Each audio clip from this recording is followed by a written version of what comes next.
time for the Splash Live from Civic Center TV, featuring stories from and about people like you in the greater West Bloomfield area. Simulcast on cable, 89.3 Lakes FM, social media, and the web. Now live from Green Media Center on Walnut Lake Road, it's the Splash Live. Live, local, social, it's the Splash Live on Civic Center TV and 89.3 Lakes FM. Welcome, friends and neighbors. I'm Tyler Kieft. Thank you for joining us.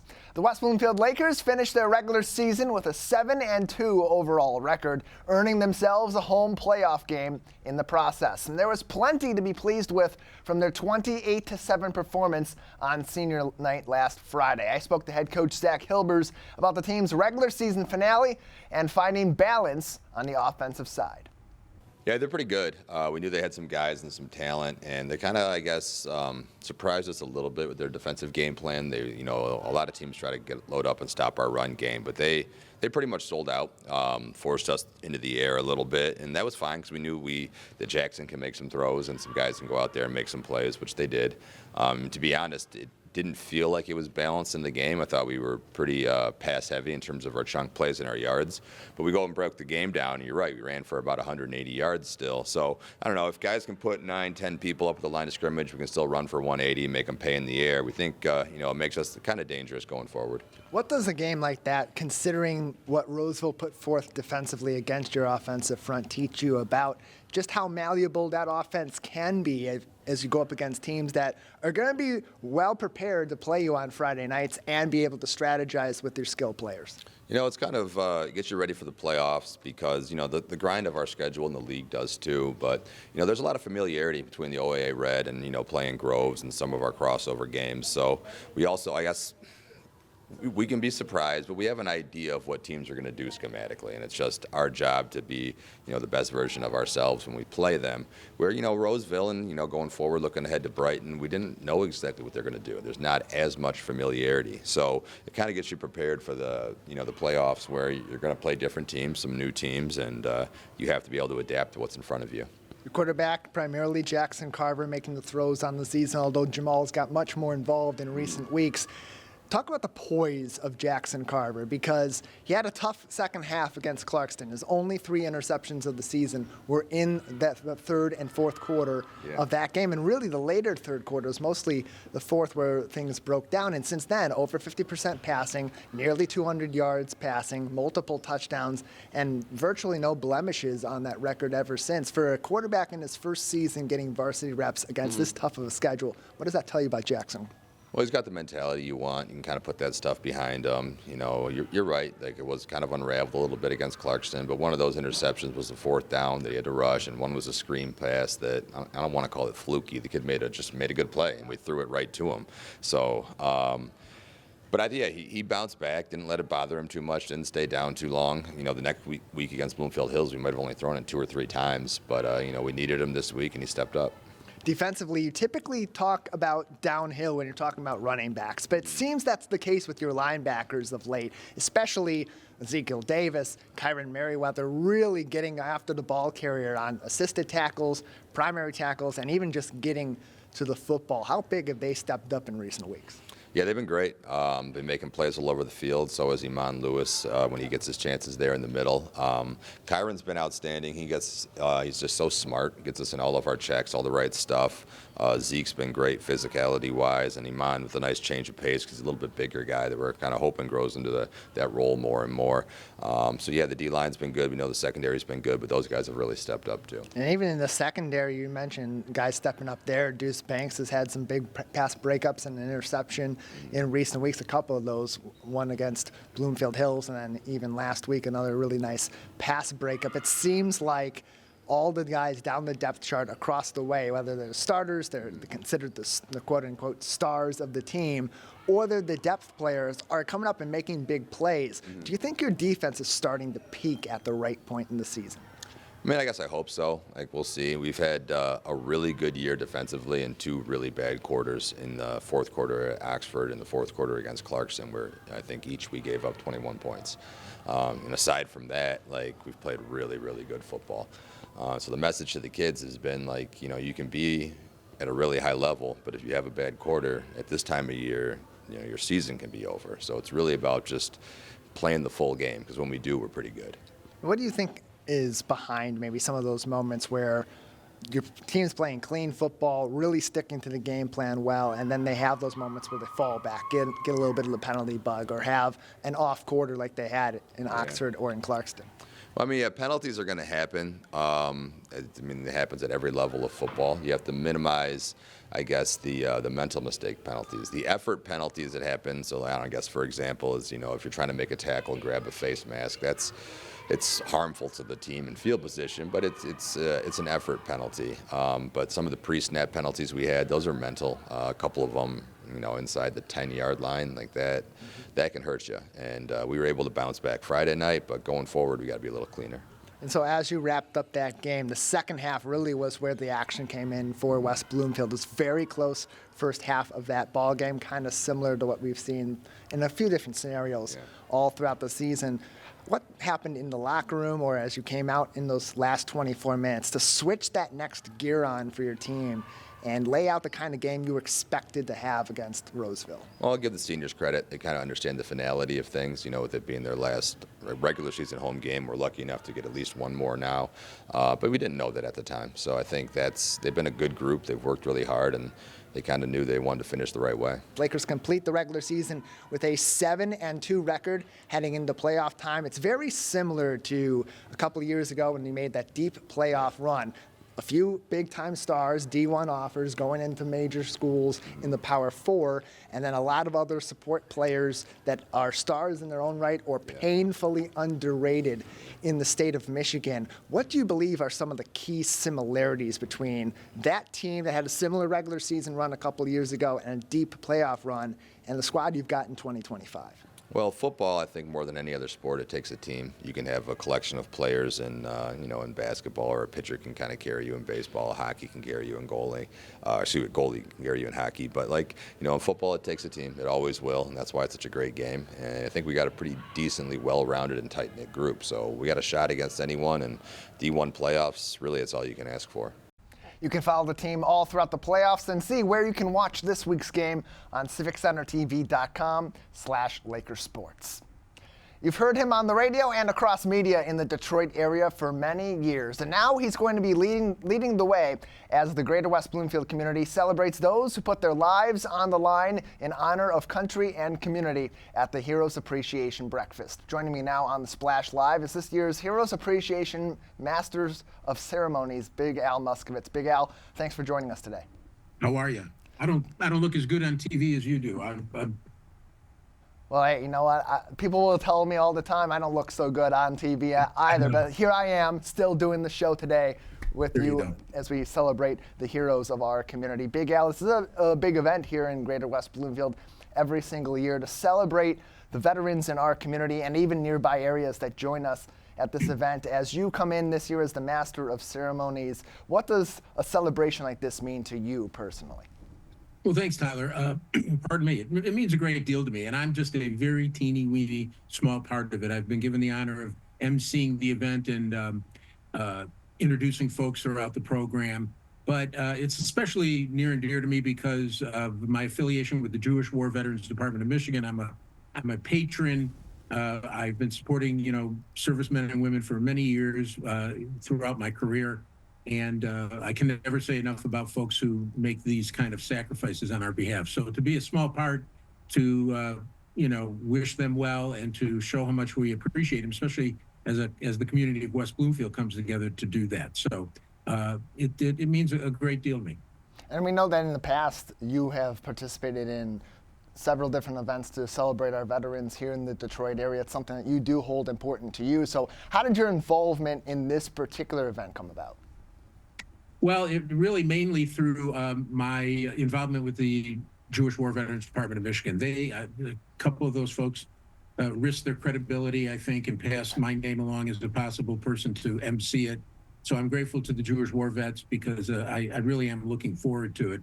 So it was really through that organization. But as you mentioned, I've been involved in many different activities throughout the years involving, our servicemen and women. Particularly, we have people should be made aware of the Michigan World War II Legacy Memorial that's in Royal Oak on Woodward near 13 Mile is a grand opening of their phase 2 of this Veterans Day. So I've been active on those fronts, and so it's nothing new to me, but it's something I'd love to be a participant in.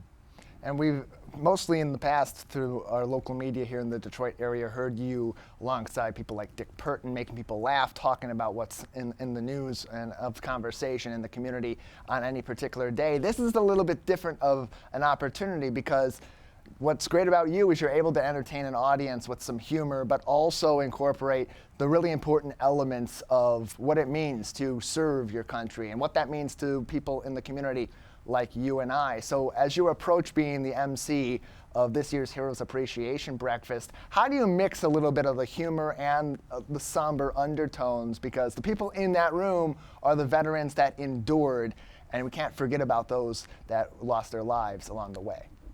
No, I couldn't have said it better myself, Tyler. You hit the nail on the head. What I do when I do events like this, because I've done my share of events that are fundraisers for cancer research or many other medical maladies that you have to bring a serious tone to an evening. What I enjoy, coming from my background working on the Dick Purton Show, is that I pick and choose the right moment to maybe add a brief moment of levity. And I'm still learning how to look at a camera on Zoom, so forgive me if my head's bobbing around a lot. I'll pick and choose those moments and keep them very brief, but I find it's a nice icebreaker for folks. So it's good to be, in the same room and honoring the subject matter that we're honoring. But at the same time, I like to make people feel comfortable and engaged, and that often happens through humor. And it's important, too, that we recognize those that have gone into the service. People go into the military for a number of different reasons, but one thing that's common among all of them is that they are serving our country and they're providing us with the freedoms we have each and every day. And so we celebrate them on a few different days throughout the year. 4th of July, of course, Veterans Day, which is coming up.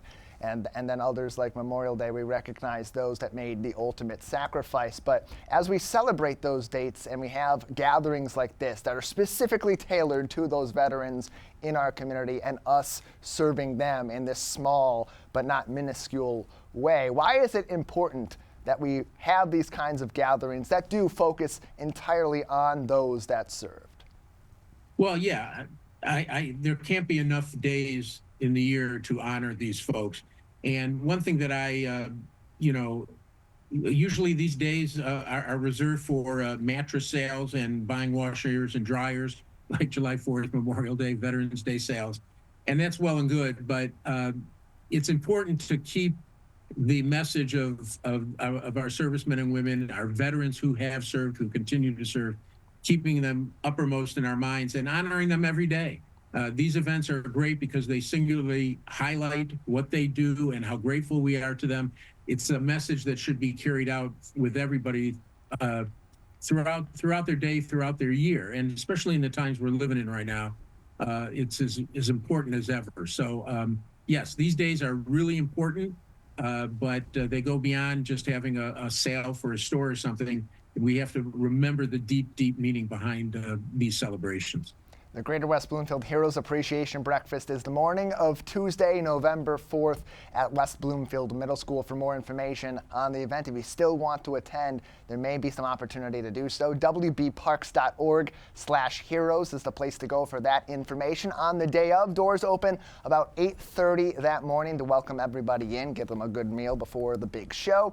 And our coverage will begin live on Civic Center TV and online on civiccentertv.com right around 8:30, 8:45, with the show beginning about 9:25 proper as they go through each and every part of the annual ceremony. Big Al Muskowitz is with us on the Splash Live. He'll be the master of ceremonies for this year's event. Big Al, we're a little bit about a week away, just under, from the event as we're talking today live on the show. Any plans already you can reveal to us of some of what you're going to bring to your hosting on Tuesday next week?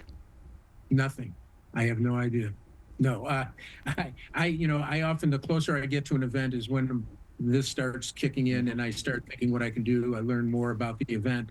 I think about, my involvement in the community. I think about, as a journalist, writing a lot about veterans.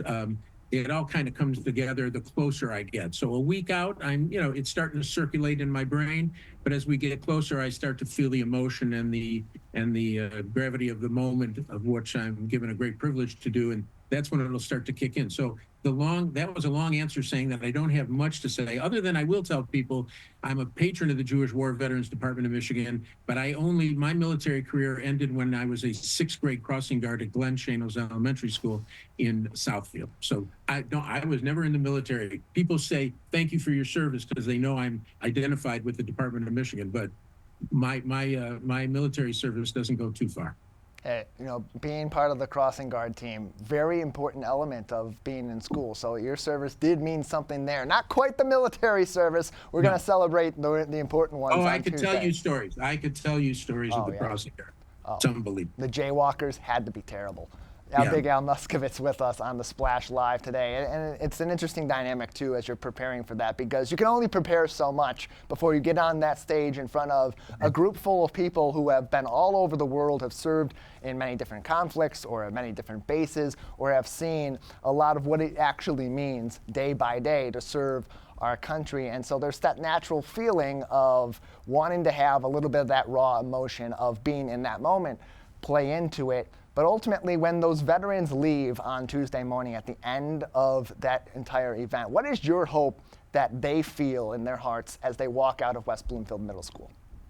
Well, I hope that if even just a small percentage of the folks that witness it, maybe they'll do something more in the future that they hadn't considered before. Maybe it's a donation to a certain organization regarding the military. Maybe it's getting to more Memorial Day functions or Veterans Day functions. It's, maybe just participating a little more and carrying that message through the community, because, there's hardcore people who are involved in it all the time, but ultimately you need our community to come together and remember. And so that's important. Some of the stories I've been able to cover over the years have been absolutely dramatic about veterans who have survived wars and some who have not. And I carry those with me every day. As a matter of fact, I have a story coming out soon of a World War II veteran his remains were just identified 80 years later. So he was just remembered at a funeral. So it's pretty stunning that how far back these stories go and how much in the future they're going to mean to people. So it's important that the community come together on this as much as they can.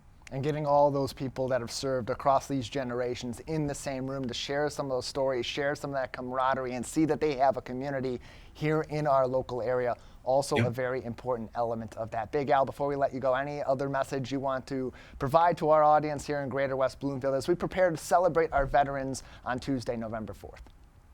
I think it's just, you've set the table very well. I think it's just about remembering and taking it beyond that particular function or day that you're involved in. More things get done, the more active we are. And I think if anything, the world we're living in today requires activity and involvement. And so this is just a small part of it, and maybe it can extend to other things in your life that you're participating and giving back to. I think that's just the message of giving back as much as you can, in this case, to our incredible veterans who we owe a great debt of gratitude to.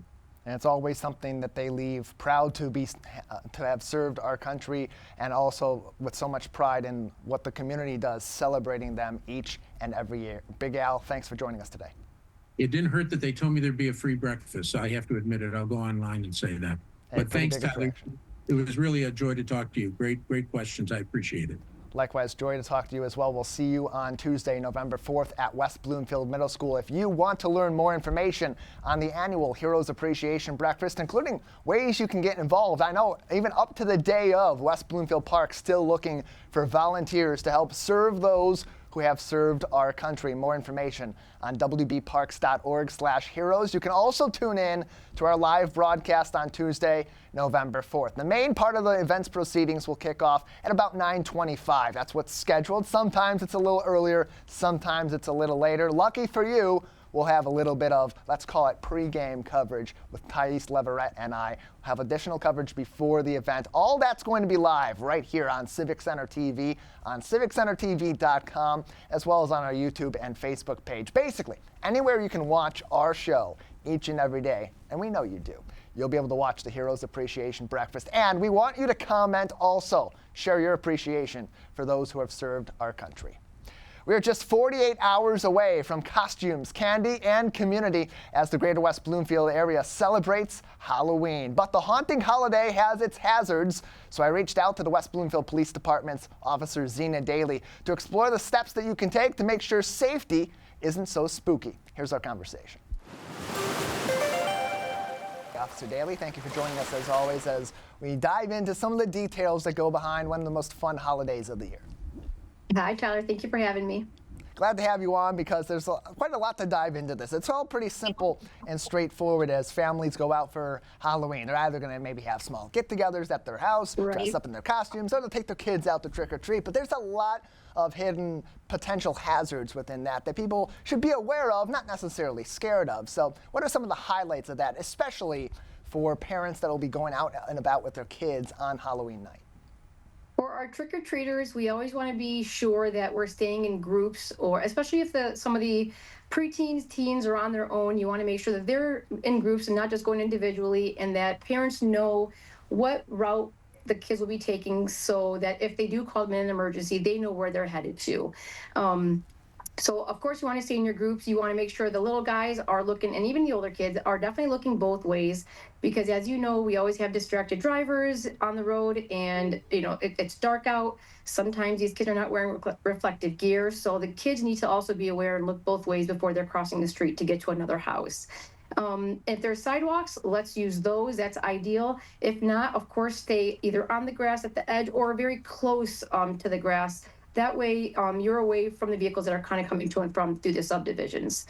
And of course, kids, before you guys do eat your candy, you want to make sure that your parents do check them, make sure there's no open wrappers or anything that looks suspicious. If there is, please make sure you guys toss that out and check the rest of the candy. For our drivers that are out there, again, young and old, I would say be very careful. Drive slowly. Let's keep our electronics off, out of view, so that we were paying attention to all of the pedestrians that are walking.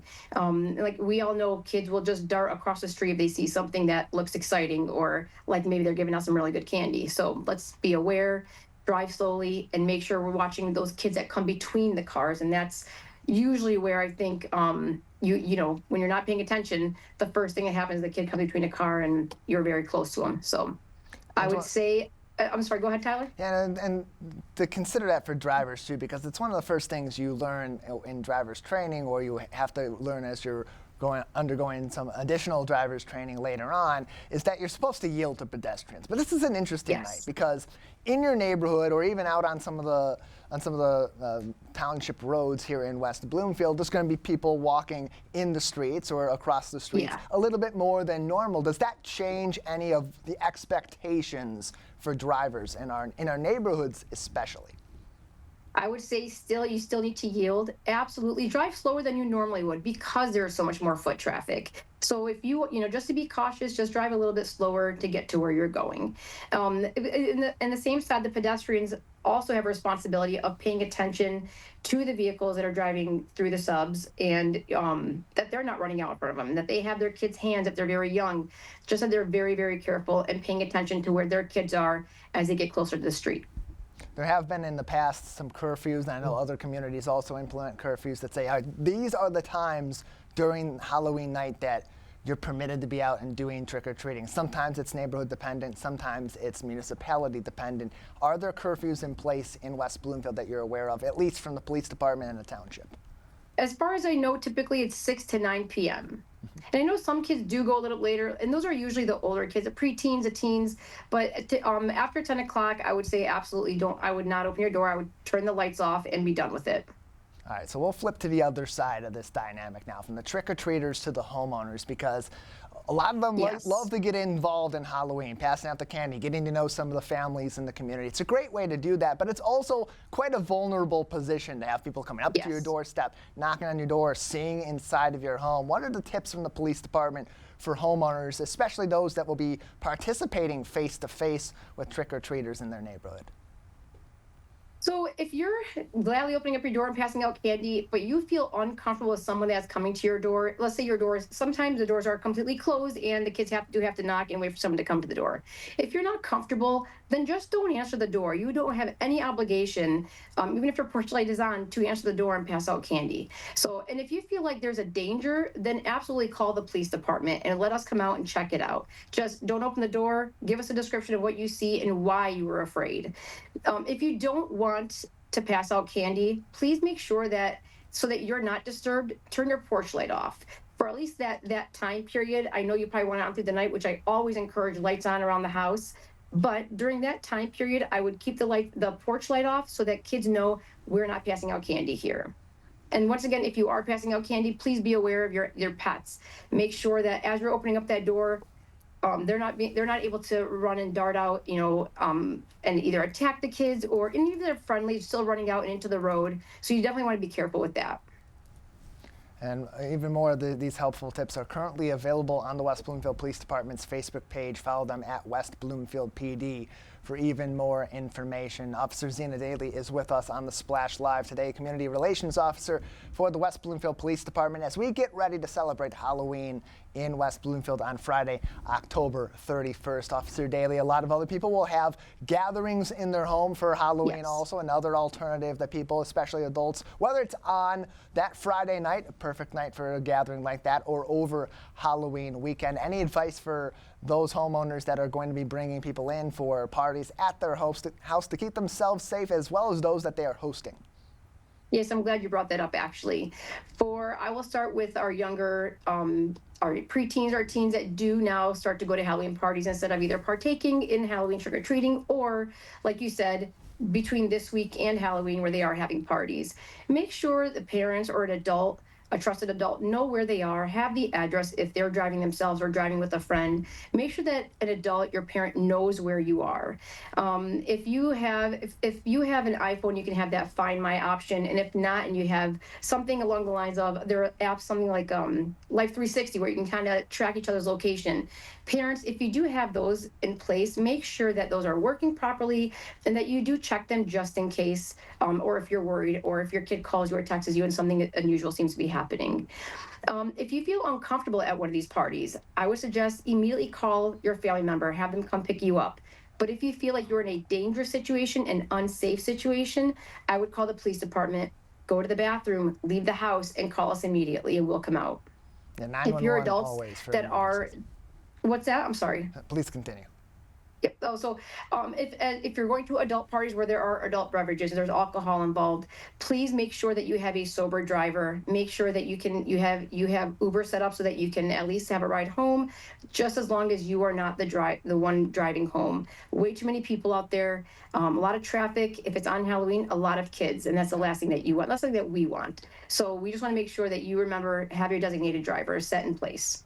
Yeah, definitely an even more important message as Halloween falls on a Friday night this year, right. A night where many adults will go out and have their fun for Halloween, and their own celebration may involve those adult beverages, and then have the combination of that with kids out and about in the community trick-or-treating on Halloween proper. So all important information. Officer Daly, you mentioned earlier on for parents and for kids especially, you mentioned for the kids, make sure your parents are able to check through your candy before you start consuming it after you go trick-or-treating. Really important message, and especially nowadays with all the different hazards that are potentially out there from people looking to do wrong by our kids, especially. Right. For parents, what specifically should they be looking for as they investigate the candy their kids bring home?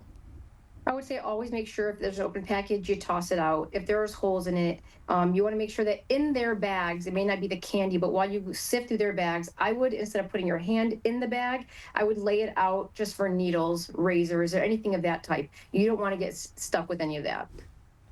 More information, helpful tips available on Facebook at West Bloomfield PD on the night of course, and anytime. If there's emergency, dial 911 and get in contact with our first responders right away. Even more important to have that message as we head into Halloween on a Friday night. Officer Daly, before we let you go, any other important advice that we haven't covered yet, or other things people should be considering as we head toward Halloween in West Bloomfield? Just make sure you're safe. Make sure that you have your designated drivers as you're going from parties between now and Halloween, and always, of course. Make sure that you know where your kids are, their location, that you have that conversation with your kids, our older kids, our preteens, our teens. Make sure we have the conversation of, if you feel unsafe, you need to call us. If you feel uncomfortable, let's have a safe word. For your younger kids, when you do go out to, whether it's a trunk or treat event or it is on Halloween trick or treating, if your kids don't know your phone number, write on a piece of paper, something I do with my own kids. And if they don't have a pocket to put your phone number in, put it in their shoe, put it in their sock, so that if something does happen and you're separated, they at least have a contact for you. And all good information as well. You can get even more advice if you need it. The police department's non-emergency number is 248-975-9200, 248-975-9200. A good number to call in a, of course, non-emergency situation for any advice regarding safety of your home, your business, of course, your kids right here in West Bloomfield Township, or follow them on their Facebook page at West Bloomfield PD. Officer Daly, thank you as always for your insight. Thank you so much.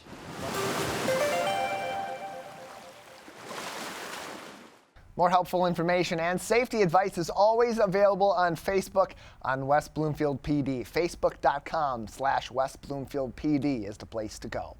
The holidays are almost here and close to home. The giving season is always underway. Every year, the West Bloomfield Optimists make it their mission to provide a fruitful holiday season to families that may not otherwise be able to enjoy the gifts and the cheer that we often take for granted. That's where their Holiday Happiness fundraiser comes into play. And here to tell us more is the president of the Optimist Club of West Bloomfield, Terry Giannetti. Terry, thank you for being with us today. Good morning. Nice to be here with you. Yeah, good to have you on to talk about this, because it's a big effort for your team and for your club each and every year to put this forth. And it starts early. It starts well over a month out to make sure that when the big holidays do come around at the end of the year, these families that you're helping out are able to have a seamless, happy, and most importantly, fun, memorable celebration of the holidays. Give us some insight on what inspired the Holiday Happiness fundraiser for the Optimist Club. Well, it's over 10 years old, and before I joined the West Bloomfield Optimist Club, they were sponsoring a party and giving families similar things at the party. And then somewhere in there, it changed, and not the giving, not helping families, but how it was distributed, how everything was distributed. And so right now, we do a lot of prep work, raise money, get our baskets ready, and get things all in place, have teams ready to go, and then we distribute the baskets to families at the West Bloomfield Fire Department on Maple. And Chief Flynn he and his crew have it all organized for us. The cars go through the garage part of the fire department, and everything is organized. There are a few lines, and people pick up their wonderful gifts. And so, Terry, how does this fundraiser and this effort, which goes beyond just the fundraising, ultimately support these children and these families when the holidays roll around? That's the absolutely exciting part. We raise enough money to have each family receive a basket of goodies. But it's really personal, because it's not only meals that they get, and canned goods and turkey and everything they need for some meals during the holiday season. But we make sure we work with the West Bloomfield schools and privately find families that are in need for whatever reason. It could be they're in need, they lost a job, whatever their situation is. We confidentially find out who these families are, and then they are contacted with the information to come and get them their gifts.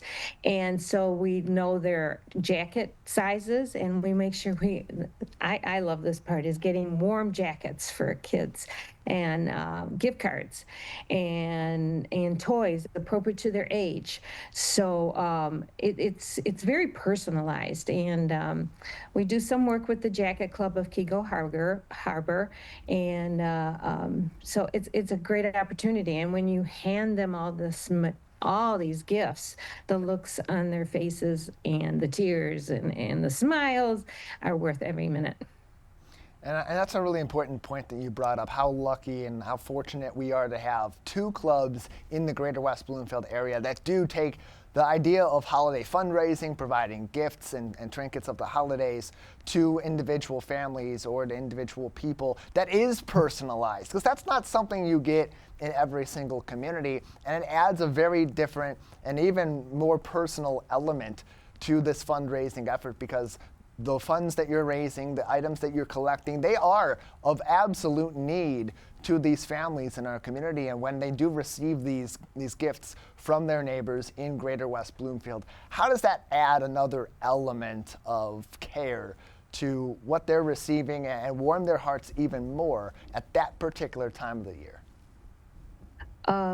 Could you explain that question a little bit more? I wasn't quite sure what Sure. answer. So there's a personal nature to it, because these gifts, these boxes, these collections that you're providing to these families are individually tailored to their specific needs from Correct. people in their community. So as they do collect this, does that add an added sense of care from that those families then feel as they're taking on these items that are being generously given to them by their neighbors?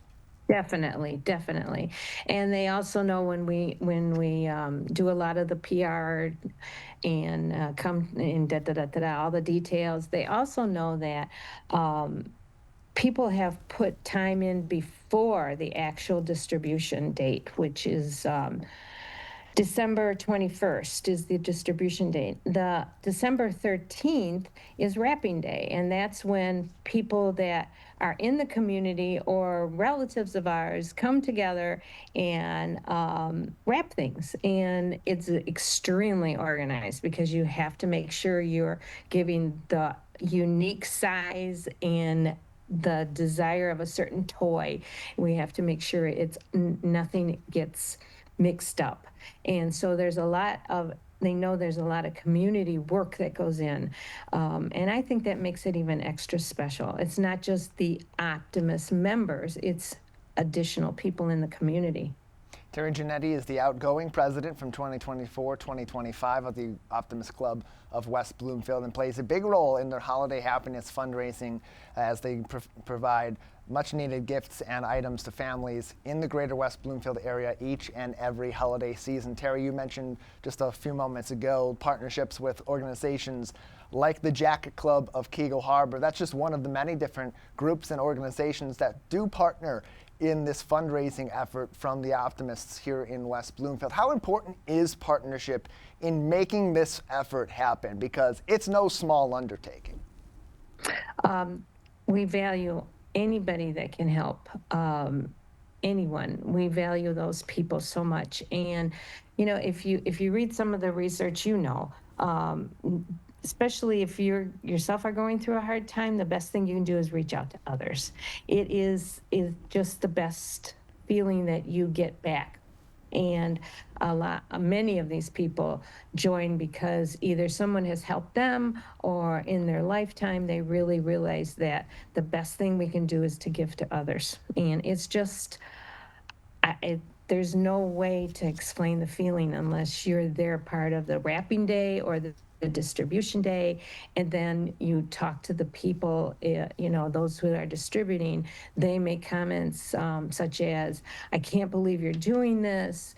Not just the person going up to the car, but every comment they make is there are tears. There are, "This is amazing. I can't believe you're doing this, and we thank you a million times." And it's such a group effort. And the local businesses who cannot be there those days that have contributed also are very much appreciated. And we're attempting to give every business that contributed is something they can put on their wall, so that people that come into their business know that they do more than provide a service and a business. They help the community. You can find more information on holiday happiness and other fundraising efforts through the West Bloomfield Optimists on their website, westbloomfieldoptimist.org, or follow them on Facebook at West Bloomfield Optimist and on Instagram at WB Optimist Club. Terry Giannetti is with us as they prepare for their holiday happiness fundraising efforts. Obviously, the donations of both items and also funds are vitally important to making this effort happen every year. But Terry, that's not the only way that people can get involved. So if they want to get involved in this effort, especially as we get closer to the holidays, what are some other ways that people can get into this? We had someone from the east side open up their pantry and bring things over to this side of town. That was unexpected. And of course, we need people to help out on Wrapping Day, which is December 13th at the fire station on Maple, and it's from 11 to 1 o'clock. You can come for the whole time. You can come for a portion of the time. People that volunteer, I sometimes have. For example, last year we had some friends that brought their grandkids to wrap, and it taught, it's another teaching for the kids in their own family. And these were teenagers, but we also had some younger kids that came and helped, and that's very valuable. More information. Please continue. Last year, one of the dads who came and helped wrap said, I don't remember what day of the week it was, but I think it was a Friday. And he said, if you do this on a weekend, then I can bring my own kids to wrap, which teaches them the importance of giving. And we did change it this year to make sure that most of the kids aren't in school. And we'll just keep adjusting and taking suggestions so that we can include the families that are giving and the families that are receiving and the community. And I can't tell you how proud I am of this effort and everybody that has helped. The chairperson is one of our members, and Dawn is organizing and putting things on Facebook. The new president coming in, Jenny, has been involved year after year, and the board. The West Bloomfield board. I can't thank them enough. Well, Terry, before we let you go, I want to give you one final opportunity to explain how something like this fits into the mold of what the Optimist Club of West Bloomfield is all about. We've got about 30 seconds. Okay, 30 seconds then. It's kids. Our focus is kids, doing things for them. We work with the West Bloomfield Parks and Rec to provide activities. The focus is always kids. And if you do become a member, if you think about becoming a member, just go on our site, because we meet twice a month and we have special speakers that address the things that are going on in the community and the world. And I could go on, but we'd love to see more members that you can be as active as you want to be. You can find more information on westbloomfieldoptimist.org. Terry, thank you so much for your time today. Thank you. Thanks much. Holiday Happiness Fundraiser is already underway. The Wrapping Day will be on December 13th at Fire Station number 5 on Maple Road right here in West Bloomfield. For more information on how you can get involved in this and other efforts with our West Bloomfield Optimists, follow them on Facebook at West Bloomfield Optimist or on Instagram at WB Optimist Club for more events in the future. Next week, Tuesday, will not only be the day that we celebrate our veterans here in the local area, as we told you earlier on, it's also an opportunity to participate in what may be the most important element they served to protect, our right to vote. Close to home, important proposals affecting our local school districts and even a local neighborhood attempting to become a village are up for vote, but not everybody will be participating and going to the polls on November 4th of this year. I spoke to West Bloomfield Township Clerk Debbie Binder to learn more information about this upcoming election. Clerk Binder, thank you as always for coming on the show. My pleasure. Good morning, Tyler. Good to see you today. Yeah, good to see you as well, as we're approaching Election Day in Greater West Bloomfield. Like many of the pop-up elections between the midterms and certainly in between presidential elections, not expected to be the most popular of votes out there for this time of the year. But it's really important that people understand that there are elections in place and that not everybody in West Bloomfield Township is actually eligible to vote in those elections. Clarify why that is the case for us. Okay, so I know I always say the same thing, that we have 7 school districts within West Bloomfield Township jurisdiction, and 3 of our school districts have an election right now, as well as the people who live in the proposed village of Zax, who have they will be electing their proposed charter commission. So those are the only people who have a precinct. So I actually had someone say to me last night that their son got a ballot and they didn't, and they were in the Walled Lake School District, who does not have an election, and the other was in the West Bloomfield School District, who does. So only voters in West Bloomfield who reside in the West Bloomfield School District, the Bloomfield Hill School District, and the Pontiac School District will have an election, as well as the people who are in the proposed village, which is currently Zax. But all of those do reside in the West Bloomfield School District, so they will have an election. But voters who reside in any of our other school districts, Walled Lake, which is a large one, Farmington, Birmingham, or Waterford, will not have an election at this point. So when they see signs on Tuesday and they worry that they missed something, don't worry, you don't have an election. I will say we do anticipate perhaps a little bit larger turnout, because one big change since in previous years is that permanent ballot. So there are a lot of people, almost half of our voters have signed up to be on the permanent ballot list, meaning they will get a ballot in the mail for every election they're eligible to vote in, including this one. So everyone who meets those conditions will get a ballot that signed up. So I do think we will see perhaps an increase in voter turnout. And an election of this size typically is one that everyone who participates, or not, I shouldn't say everyone, that's probably too strong of a word, but the majority, I think it's been up to 91%, will participate through absentee voting. And between redistricting and then, of course, the recent changes that have been made to precincts in West Bloomfield, reducing the overall number, how might that, particularly the changing of the precincts, potentially have an impact on this set of elections? I think we won't see a big impact on this set of elections, other than voters who may not have received, they should have received their voter ID card, or just maybe aren't aware and go to their previous polling locations. We did try to keep most of them the same. And what we did was consolidate precincts. The law had changed that allowed the precinct sizes to go from a maximum of 2,999 registered voters up to 4,999 registered voters.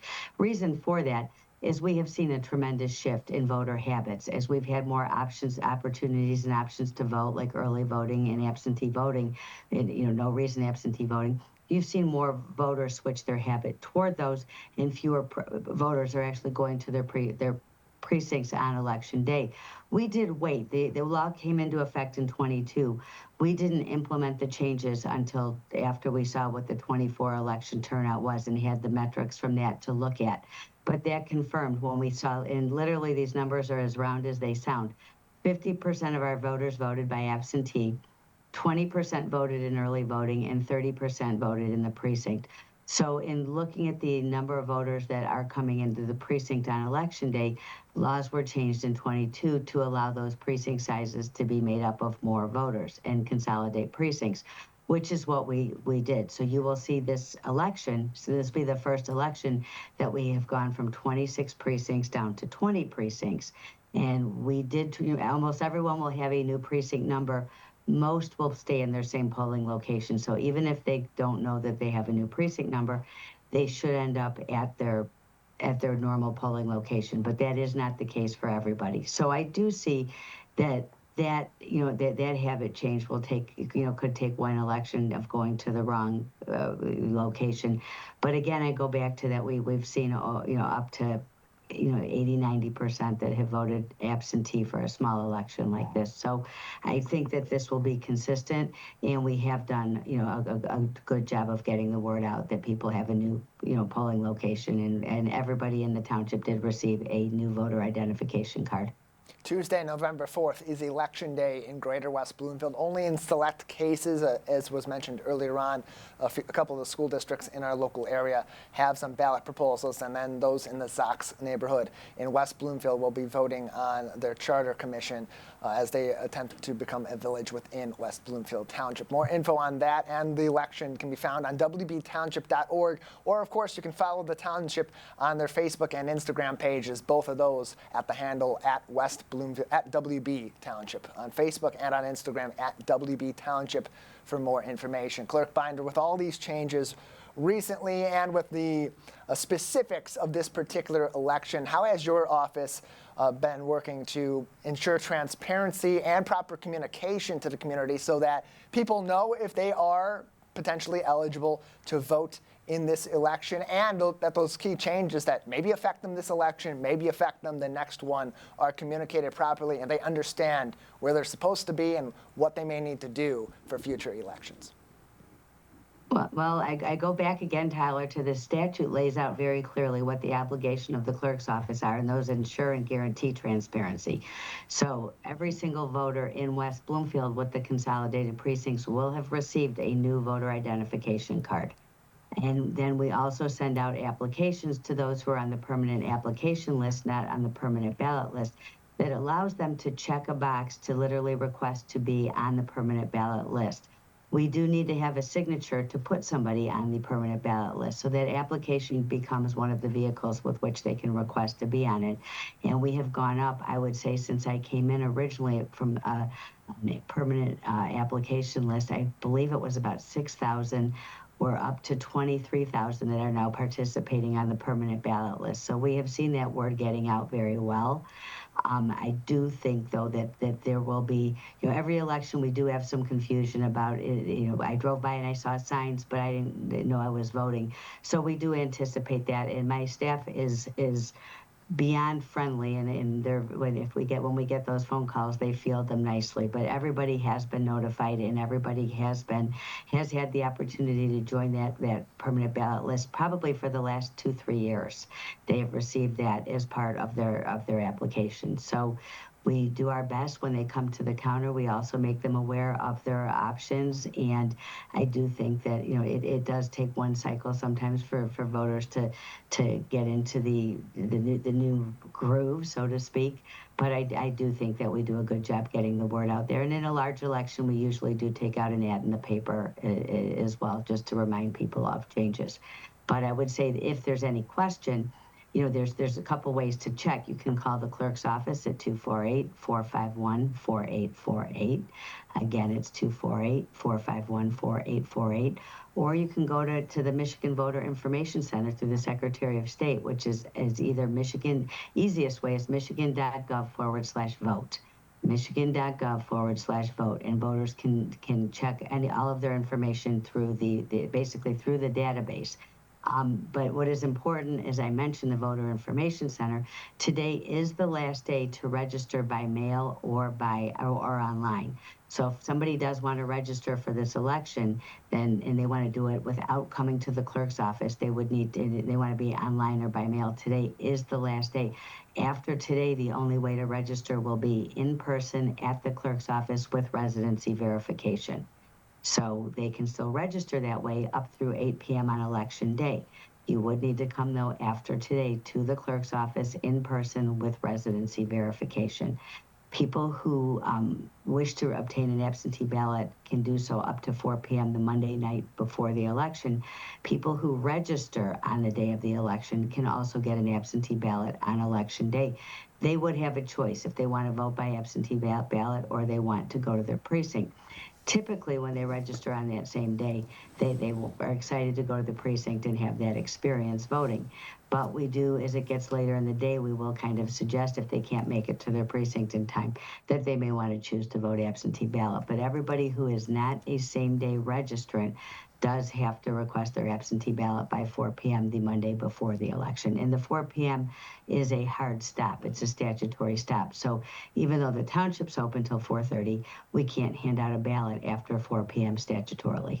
And just for clarification, if you are watching this segment after Monday, October 20th, that's when this has been live on the Splash proper. After Monday, October 20th, if you're seeing this segment, whether it's online or on one of our live shows being replayed and repurposed, you have to register now at that point at the clerk's office to vote in this election with residency verification at the clerk's office by 8 p.m.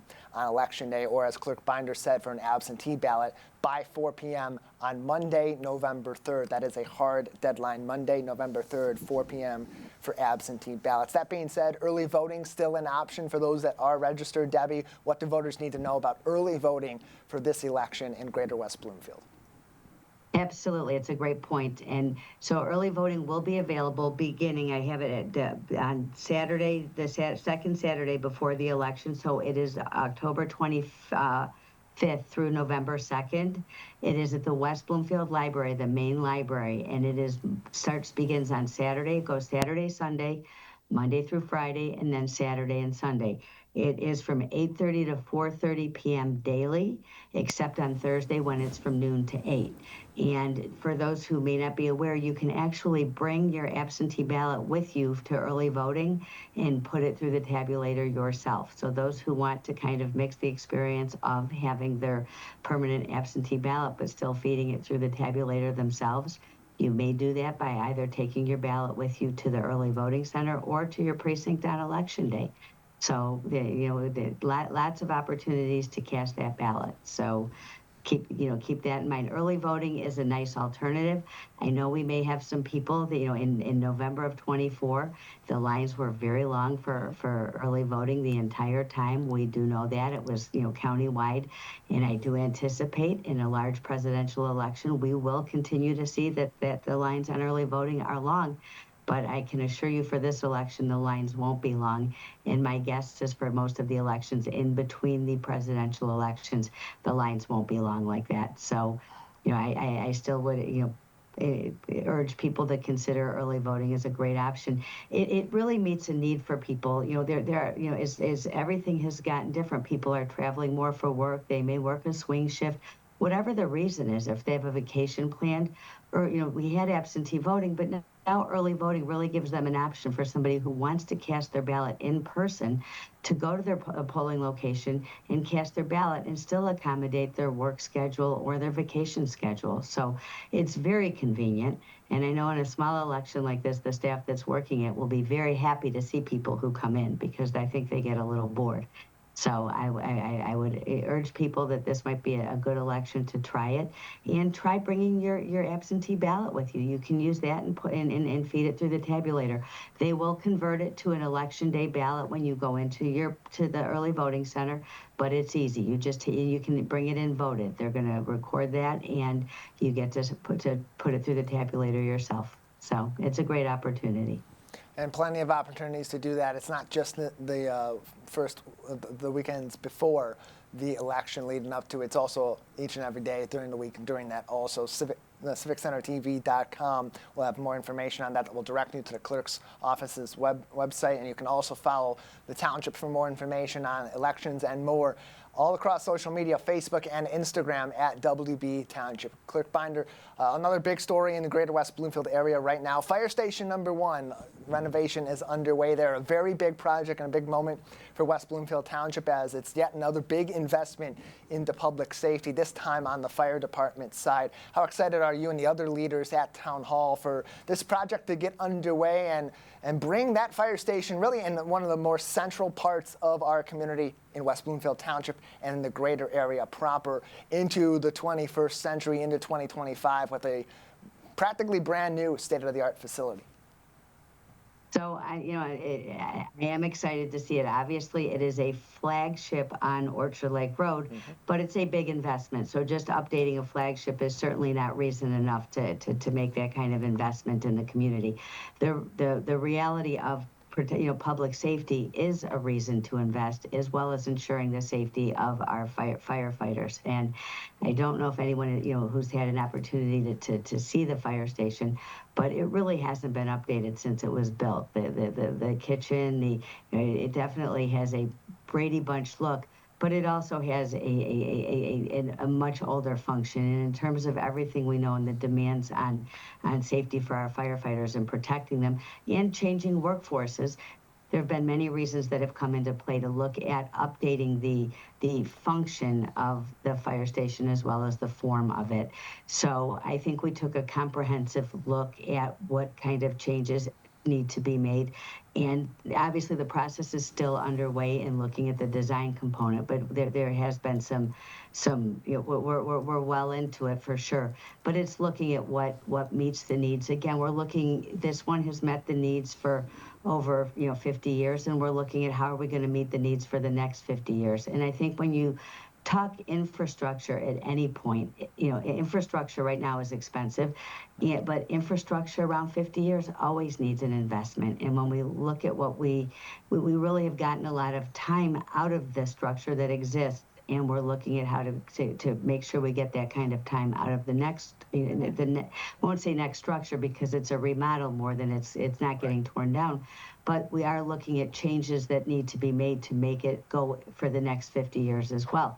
But I think that when I take a tour of Station 1 and see, it's very clear what needs to be updated and why it needs to be updated to ensure that we have a safe environment for our firefighters and to ensure that they are able to have the equipment and materials that they need to ensure the safety of our community. And I know that our community has spoken very loudly with their millage support that public safety is important to the community, and having our own public safety is important to the community. So that does take an investment, and fortunately we're able to collectively come together and support that kind of investment. So as much as it's a big investment for the community, I think it's a worthwhile investment that supports every single resident in the community, as well as making sure that we have a safe environment for our firefighters. So I think it's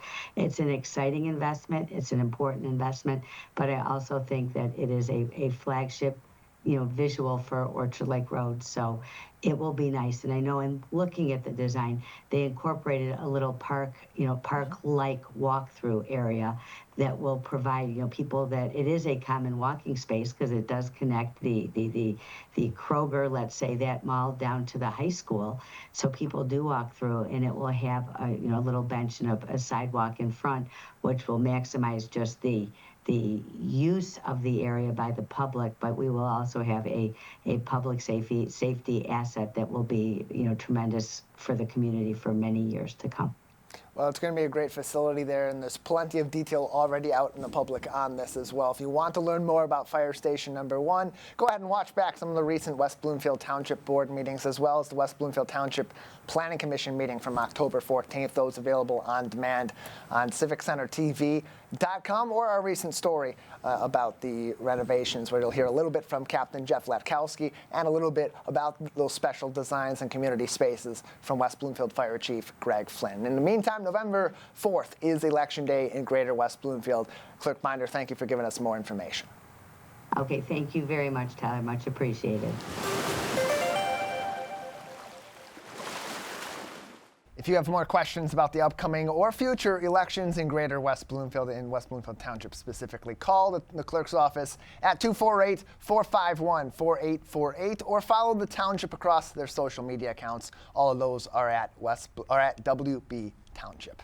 That's our show. I want to remind you that today's television that's close to home is always available online on CivicCenterTV.com and across our social media pages. Big thank you to everyone involved in making this show possible at Master Control, and of course to you for joining in as well. For our entire team, I'm Tyler Kieft, live, local, social. This has been The Splash Live on Civic Center TV.